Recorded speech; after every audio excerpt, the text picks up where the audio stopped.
Little is known of the earliest inhabitants of this high desert land. From the artifacts they left behind, it is known they were hunters and farmers, builders of stone cliff dwellings, makers of clay pottery and woven baskets. But the drawings and symbols scratched into the desert varnish of the sandstone cliffs where the Fremont Indian culture flourished for nearly 600 years are usually unintelligible. What happened to the Fremont civilization, which lasted from about 500 to 1100 AD, remains a mystery. Perhaps they migrated to better living conditions, perished in a drought-caused famine, or were conquered and assimilated by a neighboring people.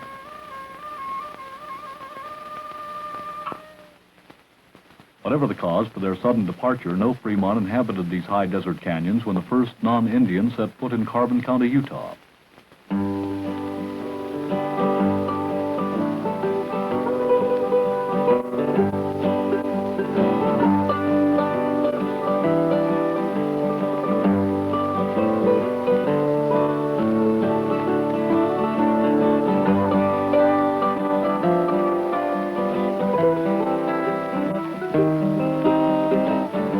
Carbon County, located in the high mountainous desert country of southeastern Utah, is bordered by the eastern slopes of the Wasatch Mountains on the west and the Desolation Canyon of the Green River on the east. Its central region is called Castle Valley because of the fortress-like buttes dotting the landscape. It ranks 20th in total land area of Utah's 29 counties, and its 1,474 square miles are today called home by almost 20,000 residents. Most of them living in modern communities, going to schools, attending a variety of churches, and working for a living like most other Americans in the last half of the 20th century. So what makes Carbon County different from other counties in Utah? Or, moreover, what sets it apart from any region in the rest of the United States? Carbon County's diverse and colorful past holds many clues. The first non-Indians to enter the region prior to 1825 were probably trappers and fur traders looking for beaver pelts in the Wasatch Mountains of western Carbon County. Unfortunately, they left no records or evidence of their impressions of the area. In 1825, fur trader General William H. Ashley, with a small group of trappers in boats made of green buffalo hides stretched over willow frames, successfully navigated the Green River on Carbon's eastern border. Based upon his understandably limited viewpoint, Ashley called the area barren. The Green River, with its dangerous rapids, precipitous cliff walls, and strange geological formations, attracted other hardy explorers as well, the most famous being John Wesley Powell. One-armed Major John Wesley Powell became interested in the study of the West after the Civil War, while associated as a professor of geology with Wesleyan College and Illinois State Normal University. Convinced that the Great Plateau region west of the Rocky Mountains could be surveyed accurately from the Green and Colorado rivers, he set out from Green River Station, Wyoming, with 10 men and 4 boats on May 24, 1869. And 2 weeks later, they passed through Desolation Canyon on their way to the mighty Colorado River. Low walls of gray, buff, and rust-colored sandstone shut us in. These walls slowly increase in height as we advance. Gray rocks are lost. Dark red sandstone appear. The walls are broken down by lateral canyons, increasing in number until we're in the heart of the Canyon of Desolation. 2,000, 3,000 feet overhead is the summit of the walls, while rocks and crags and peaks rise higher and still higher, away back from the river until they reach an altitude of 5,000 feet. Carbon County probably would have remained as desolate and uninhabited as Powell had found it if it hadn't been for the exploitation of its most abundant resources, good farmland and coal.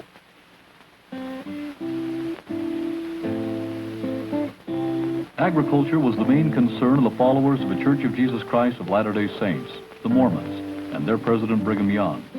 In August of 1861, President Young received a report from explorers sent to find good farmland for Mormon settlement, which described the area east of the Wasatch Mountains as good only for hunting and trapping, and in their words, valueless except to hold the world together. Needless to say, upon receiving this negative evaluation, Young decided to direct the resources of a relatively young Mormon church into more practical areas of the territory of Deseret. In the summer of 1869, a handsome young Mormon bishop from Goshen, Utah, William Price, set out to explore the region on his own. He traveled up Spanish Fork Canyon, crossed a small river, now the White River, which he followed some 6 miles until it met another stream which later came to be called Fish Creek. He named the convergence of those two streams the Price River and followed it past Castle Gate and on into the Wellington area. Not until 8 years later was Castle Valley to be visited by white men again. Then, in 1877, Brigham Young once again chose to look to the high desert land of Carbon County for settlement of the faithful. Jefferson Tidwell was sent to explore the region. He made his way down Salina Valley, through the Price area, and finally into what are now the cities of East Carbon and Wellington. Unfortunately, Tidwell's report to Brigham Young of fertile, farmable soil was never acted upon by the Mormons' second president because of his death later that year. In the fall of 1877, Caleb Rhodes and Abraham Powell ventured into the valley by the same route Bishop Price had taken. They remained in the area for the winter, trapping and hunting, and lived in a cabin in the northwest corner of what is now the city of Price. When trapping season ended in the spring, they returned to their home of Salem, Utah. Abraham Powell spent the next winter hunting in the Nebo Mountains, but he never returned to Castle Valley. He was killed by a bear on December 7, 1878. However, he left behind stories of Castle Valley which piqued the imagination and rewoke the pioneer spirit of his neighbors in Salem. In January of 1879, Powell's partner Caleb Rhodes, hunter, prospector, and Indian interpreter, returned to the Price area with Frederick and Charles Grams. There they found one of the few natural meadows in the valley and built a dugout in the north bank of the Price River. A few days later, Frederick Grams went farther downriver and established himself in another meadow among the cottonwood trees, where he also built a dugout and later a log cabin. In March, more groups of Mormon settlers arrived from Spanish Fork and Salem, Utah, to settle along the banks of the Price River. Upon finding little water for farming purposes, the new arrivals, with the help of Caleb Rhodes and Frederick Grams, built the first irrigation ditches in the area, which were about 2½ miles long each. They later became known as Pioneer Number 1 and Pioneer Number 2. Later, in 1879, third president of the Mormon Church, John Taylor, continued Brigham Young's plan and sent Tidwell back to Wellington, along with others, to cultivate the fertile land Tidwell had reported 2 years earlier. Because the Mormons relied mostly upon agricultural endeavors to support their economy, most of Utah was colonized by the Latter-day Saints in this manner. And Carbon County would probably have continued to be dominated by the Mormons if it had not been for the Iron Horse. The coming of the railroad to the west carved new roads into Carbon County. In 1881, the Denver and Rio Grande Railroad began blasting in Price Canyon. By 1883, they completed the track through to Price, thus ending the pioneer period of Carbon County. What the trains came for was a natural abundance in Carbon County, something that had been there for a long time: coal. 300 million years ago, Carbon County was a tropical swamp where wildlife and vegetation flourished. For thousands of years, as these organisms died, they fell into the swamp, partially decayed, and piled up layer upon layer, sometimes many feet in thickness. After millions of years, the organic swamp material became fossilized layers of coal, a process that continues even today in many parts of the world. Outcroppings of coal had been known in Carbon County before the railroad arrived, but by blasting through the rocks of the canyon walls, the railroad construction crews revealed the huge magnitude of the bituminous coal deposits. This led to the first large-scale exploitation of Carbon County's coal fields, which yielded the raw energy needed to feed the increasing appetite of the American Industrial Revolution. But coal mining was not new to Carbon County. The first commercial mine in Carbon County had been opened in June of 1877, a few years before the railroad arrived in Pleasant Valley by Peter Morgan and 14 other Scotch and Welsh immigrant miners. The early development of the mine, called Winter Quarters, was retarded because of poor transportation of the coal brought out of the mine. First on the backs of mules, and then by horse-drawn wagons, the coal was hauled from the mine to Springville and Provo, Utah, where it was sold for $4 to $5 per ton. In 1879, a narrow-gauge railroad from Tucker, Utah to Winter Quarters Mine was built by a Springville merchant. It was known as the Calico Road, after the cotton clothing material which the merchant used instead of money to pay his employees.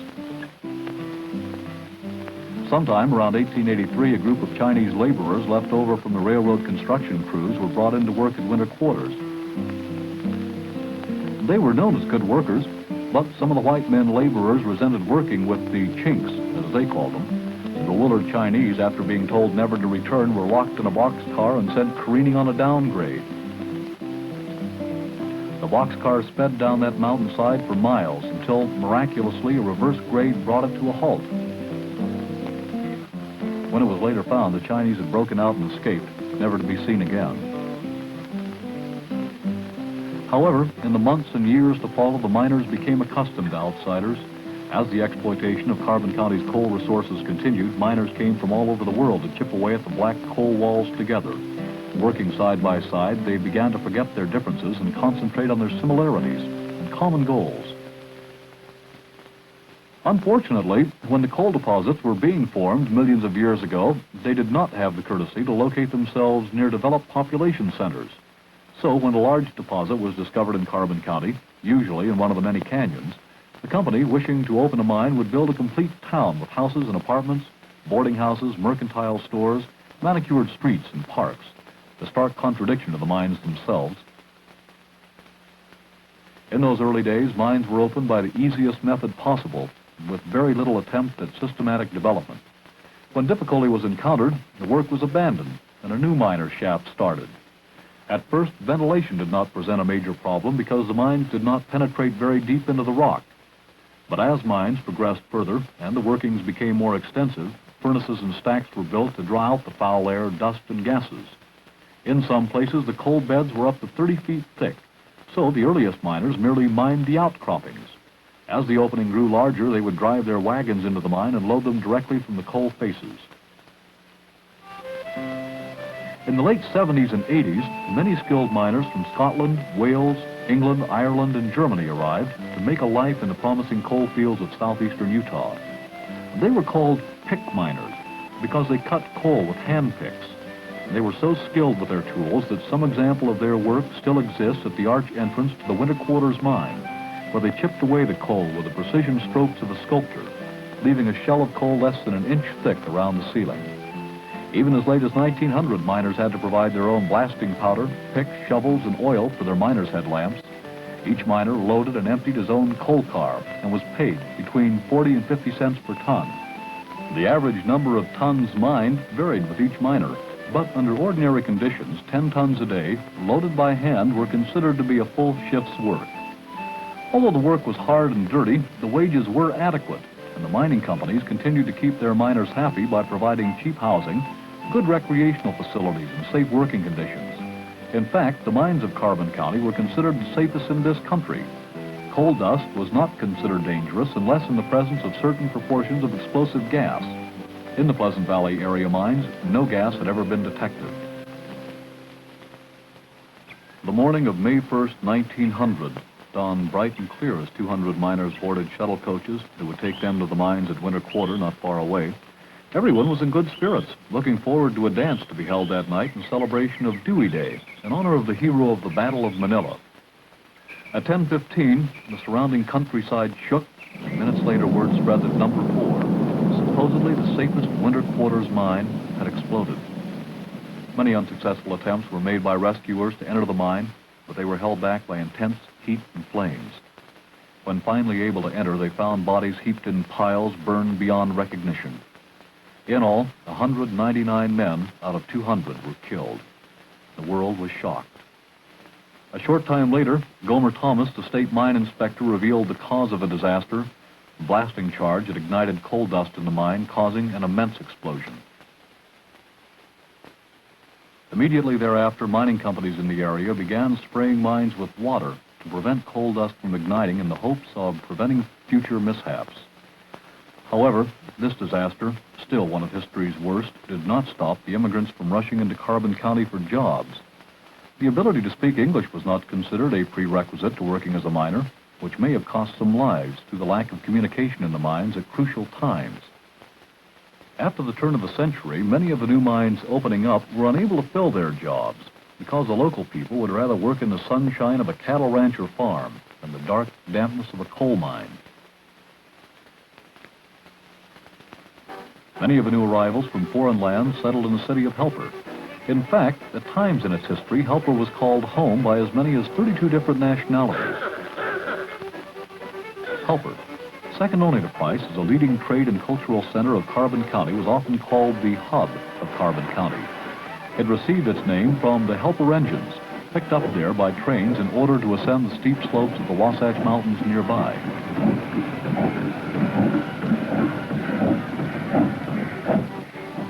The town grew so fast that many of its new residents were forced to build temporary housing in the form of tents and floorless makeshift houses until company housing could be built. Unfortunately, most of these tent villages lacked a nearby water supply or an adequate sewage disposal system. As the center of much of Carbon County's mining industry, Helper became a typical western mining town with saloons and prostitution, and was considered by many as an unsafe place to live. Of course, this type of goings-on was countered by the importing of religions brought by the immigrants. The large number of Greek immigrants to the coal field also brought about the construction of the Greek Orthodox Church in Price in 1916. Many other churches were built as well to fulfill the spiritual needs of their followers. Having many foreign nationalities living and working together can sometimes cause problems, but these were usually solved in the interest of getting along. But when it came to disputes between employee and employer, it was a different story. The labor movement in Carbon County mines moved slower than in the rest of the United States. In 1899, John L. Lewis came to organize the miners at the Castle Gate mine, but was reportedly run out of town by company goons. Eventually, the Carbon County miners learned to stand up for themselves. Their first attempt to unionize came with the 1903-1904 Carbon County strike. National Guard troops were called in to maintain order and counter the pro-union segment of the so-called foreign element, the majority of which were Italian immigrants. The mining companies countered this attempted unionization by firing strikers, evicting them from company housing, and then hiring strike breakers, or scabs, as the union men called them, to replace the striking miners. It was during this time that the mining companies began importing Greek miners directly from Europe to keep the mines productive. Finally, the company was able to hold out longer than the strikers, and the strike ended. However, the union movement did not. In 1911, the Greeks at Kenilworth Mine suspected they'd been cheated on the weight count, and a strike ensued which has become known as the Greek War, or Foreign War. In 1922, another strike became one of the most trying times for the area's residents. In this dispute, the Utah Fuel Company even went so far as to hire thugs to enforce their determined opposition to the unionization efforts of their employees. Fences were put up around company projects, and strikers were again forced out of their company-owned homes. But with the national government's recognition of the coal labor movement in the 1930s, unions were finally generally accepted in Carbon County, and most of the union trouble, at least the violent kind, ceased. Because of Carbon County's heavy dependence upon the coal industry, its economy closely follows the economy of the rest of the United States. During the First World War, coal production in Carbon County reached a high of 6 million tons per year, but that high rate dropped sharply during the 1929 Depression. A full month's pay during the early part of the Depression was $5.10. Rent was $25 per month. But the mining company's paternalistic attitude came to the rescue. Rents were lowered to $1 per month, and entertainment was brought in for the mining town's people. Some companies even sponsored local baseball teams to raise the spirits of their employees during these hard times. But economically, things did not get much better until the beginning of World War II. Late in 1941, with war approaching, the federal government realized steel production would have to be increased. And after the Japanese attack at Pearl Harbor, policy dictated that steel production facilities should be near raw materials and away from bomb-threatened, highly industrialized areas. Production at the Ironton steel plant near Provo was increased to maximum capacity, and the new $200 million Utah steel plant was rushed to completion. In order to supply coal and coke used in the production of steel to these plants, a new mine was opened in the 14-foot coal seam in Horse Canyon. To house the miners needed to work this mine, construction was started on the town of Dragerton in the fall of 1942. The area, known before as Whitman Ranch, became a town of 725 houses, built at a cost of over $5 million to the federal government. After World War II, the peak of Carbon County's coal production was reached with 7.4 million tons in 1948. But during the 1950s, production dropped sharply from an average of 6 million tons annually to 2 or 3 million, mainly because of the country's reliance upon oil for its energy needs.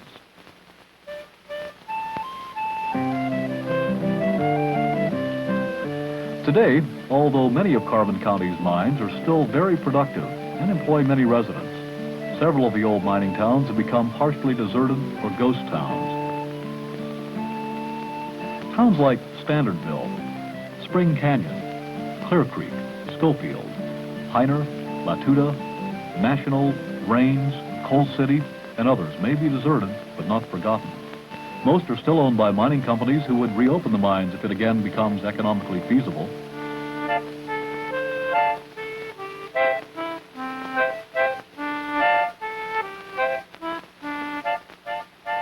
You see before you old Tom Moore, a relic of bygone days. The people call me Bummer, sure, but what care I for praise? For when I think of the days past, it makes me weep and pine. For the days of old and the days of gold and the days of 49.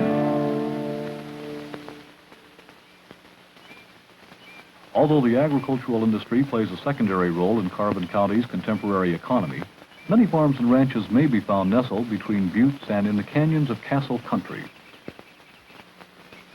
Besides raising and maintaining sheep and cattle herds, many ranchers also grow crops used in feeding their livestock. In this way, the ranchers retain a feeling of independence lacking in other areas of rural America.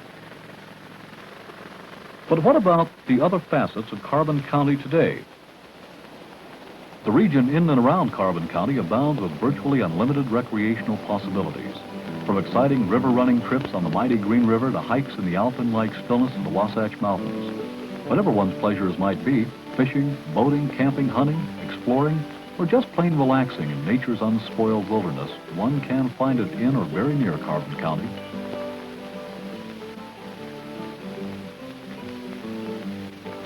Urban life in Carbon County today centers around one major population area, the cities of Price and Helper. Even though both can be considered small towns, they possess all the advantages of larger metropolitan areas. Theaters, shopping areas, hospital, first-rate educational and recreational facilities with few of the big city disadvantages like smog, traffic jams, and crime. But what do local residents feel about Carbon County? I love it. I won't live any other place. A lot of people think it's too dirty, but I don't. It's a nice community, a lot of nice people around here. I like Carbon County. It's a nice place. Not too much, violence around here or anything. It's a good place to live. And a lot of fun things to do. Well, the people are the best in the world here. Carbon County, they're the nicest people in the world. Anybody that lives here is really, really lucky. The Carbon County is going to grow, and we have the signs that it's growing now, and of course we're very happy about it. We have problems, and everybody's aware of the problems we're having. We have a shortage of water and homes, housing, but I think everybody's quite happy with the situation, and we're looking forward to a good growth in Carbon County. We're a common community here, and we welcome all the people to come here. I was chief of police here for 25 years, and I can see a great improvement here. Well, the people that are here, friendly, and they're mindful of all the people, willing to help, to do the things that are necessary to make it a good community to live here. And without a doubt, I think it's one of the finest areas to live in. It's a composite of many nationalities, many religions, and if you don't learn nothing but living in Carbon County, it's tolerance and the appreciation of these various religions and races of people. It's one of the best counties in the state to live in. Weather-wise, people-wise, environment-wise, there's no finer county.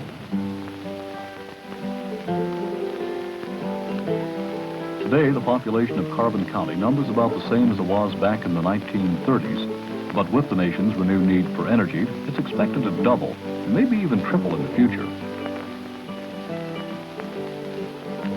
The future of the coal mining industry in Carbon County is very good. New uses for coal are constantly being found, and additional coal-burning power plants scheduled to be built in the area will tap the extensive low-sulfur coal fields of Carbon County for many years to come.